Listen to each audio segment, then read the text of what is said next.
राधे राधे दोस्तों, जय श्री कृष्ण। अगर आप कृष्ण जी के परम भक्त हैं तो ये कहानी आपके लिए। बहुत समय पहले की बात है कि एक सेठ जी थे।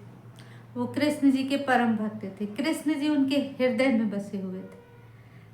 हर समय कृष्ण नाम का जप किया करते थे। रोज मंदिर जाते थे, वहाँ भजन पूजन किया करते थे। लेकिन भगवान को भोग नहीं लगा पाते थे, क्योंकि सेठ जी आते समय रास्ते में सो जाते थे और उनके लाए हुए पकवान चोरी हो जाते थे। एक दिन सेठ जी ने कृष्ण जी से कहा कि हे प्रभु, मेरी बहुत इच्छा है कि मैं आपको भोग लगाऊं, लेकिन मेरे लाए हुए पकवान रास्ते में चोरी हो जाते हैं क्योंकि मैं सो जाता हूँ। तब कृष्ण जी ने कहा कि दाने दाने पर खाने वाले का नाम लिखा होता है, इसलिए आपको परेशान होने की कोई ज़रूरत नहीं।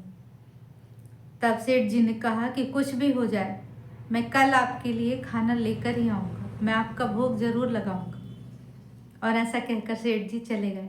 सेठ जी ने अपनी पत्नी से जाकर कहा कि मुझे कल कृष्ण जी को भोग लगाना है, तुम अच्छे अच्छे पकवान बना देना।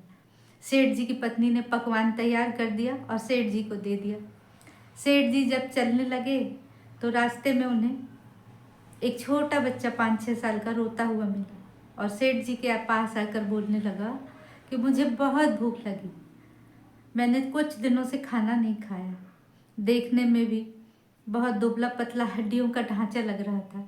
सेठ जी को उस बच्चे को देखकर दया आ गई। उन्होंने वो जो पकवान लेकर आए थे उसे खिला दी। उस बच्चे को देखकर उसके साथ और भी बच्चे थे, वो भी आ गए और सेठ जी से खाना मांगने लगे, क्योंकि वो भी बहुत भूखे थे। सेठ जी उन सभी बच्चों को खाना खिला दिए। फिर उन्हें ध्यान आया कि अरे, मैं प्रभु के लिए तो कुछ बचा ही नहीं पाया, मैं उनको क्या भोग लगाऊंगा। कृष्ण जी के पास जाकर सेठ जी ने कहा कि हे प्रभु, मैं आज भी आपके लिए भोग नहीं ला पाया, क्योंकि मैं जो पकवान लाया था मैंने उन बच्चों को खिला दिया जो भूख से रो रहे थे। तब कृष्ण जी ने कहा कि मैंने कहा था ना कि दाने दाने पर खाने वाले का नाम लिखा होता है, आप निराश मत हो। और कृष्ण जी सेठ जी को उस जगह पर लेकर गए जहाँ पर उन्होंने उस बच्चों को खाना खिलाया था। कृष्ण जी ने सेठ जी से कहा कि आप उस जगह पर देखो जहाँ तुमने उन बच्चों को खाना खिलाया था।